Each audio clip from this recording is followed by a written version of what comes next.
Yeah. What's up, Chris? What's up? It's a video for Mom and Dad. Oh, really? Yeah, what do you want to say? Splicing the wire right now. Last wire for the juice box. Alright. We are basically done here.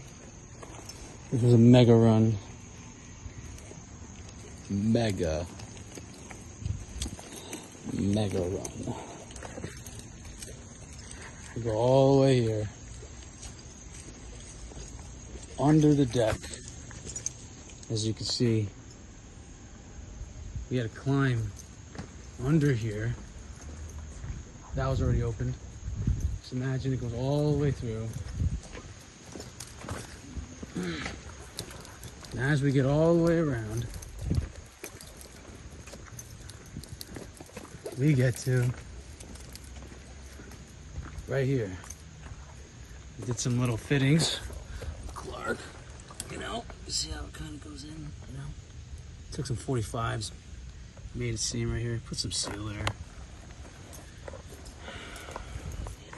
And keep going. And then under here, past his AC units, all the way down here. I started sweeping up here because this bush super quickly. Here we are. Here we go. Clark, anything you gotta say? A long day. All right. And then we get all the way back around.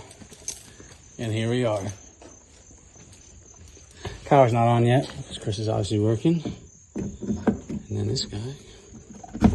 Done. Perfect.